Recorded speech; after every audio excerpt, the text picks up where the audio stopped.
ரிசுக்கை தடுக்கும் 4 விஷயங்கள், அதாவது இந்த 4 விஷயங்கள் நம்மிடத்தில் இருந்தது என்பதாக சொன்னால் ரிசுக்கு நம்மிடத்தில் வராது, நம்மிடத்தில் பரக்கத் இருக்காது, நாம் செய்கிற வியாபாரத்தில் லாபத்தை பார்க்க முடியாது, அல்லாஹ் ஜல்ல ஷானுஹு பொருளாதாரத்தை கொடுக்க மாட்டான். அதாவது இந்த 4 விஷயம் இல்லை என்று சொன்னா, இந்த 4 விஷயத்தை சரிப்படுத்திடும் என்பதாக சொன்னால் நிச்சயமாக வாழ்க்கையில் பரக்கத் கிடைக்கும், அல்லாஹ் வாழ்வாதாரத்தில் பரக்கத்தை கொடுப்பான், நம்முடைய வியாபாரத்திலும் அல்லாஹ் அதிகமான லாபத்தை கொடுப்பான்.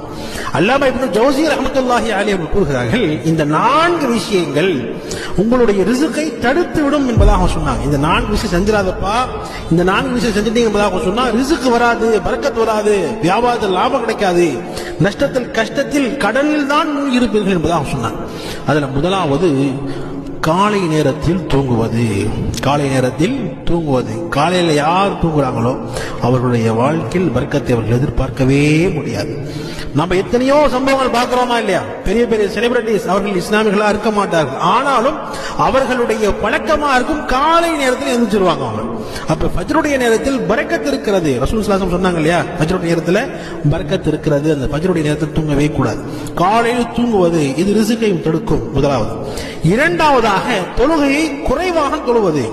5 நேர தொழுகையில வெறும் 2 தொழுகை தொழுதுகிறது, ஃபஜர் மட்டும் தொழுகிறது, அல்லது அசர் மட்டும் தொழுதுகிறது, அல்லது இஷா மட்டும் தொழுதுகிறது, அல்லது மக்ரிப் மட்டும் தொழுதுகிறது, மற்ற தொழுகையெல்லாம் விட்டு தொழுகையை கம்மியாக தொழுவது இது உங்களுடைய ரிசுக்கை தடுத்துவிடும் என்பதாக சொன்னாங்க.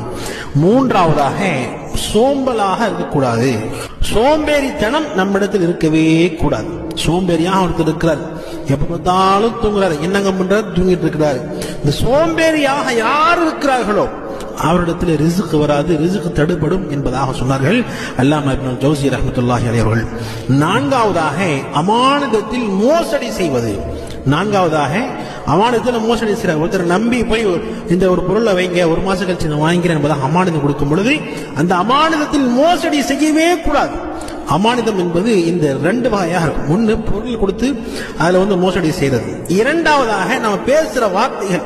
இப்ப ஒருத்தரை நம்பி என்னுடைய சில உள் மனசில் இருக்கக்கூடிய விஷயங்கள் நான் சொல்லியிருப்பேன், ஆனா அவர் என்ன செஞ்சிருப்பாரு, அவர் வேற இடத்துல போய் என்னுடைய பெயரை சொல்லி இந்த மாதிரி அவரெல்லாம் சொல்றாருங்க அப்படின்லாம் பேசுறாருங்க என்பதாக புறம் பேசி என்னுடைய வார்த்தைகளில் அமானிதத்தை அவர்கள் பேணாமல் மோசடி செய்வது இது 2வது வகை. எனவே மோசடி எந்த வகையில் இருந்தாலும் சரி, அமானிதத்தில் மோசடி செய்வது அது பொருளாக இருந்தாலும் சரி, அது அவருடைய அடுத்தவருடைய சொல்லாக இருந்தாலும் சரி, இந்த மோசடி செய்வது என்பது எதுவும் ரிசுக்கை தடுத்துவிடும் என்பதாக சொன்னாங்க. அப்ப இந்த 4 விஷயம் நம்மிடத்தில் இருந்தது என்பதாக சொன்னா ரிசுக்கு நம்மை நெருங்காது, பரக்கத் இருக்காது, வியாபாரத்தில் லாபம் இருக்காது, வாழ்க்கையில் முசீபத்தாகவே இருக்கும் என்பதாக அல்லாமா இப்னு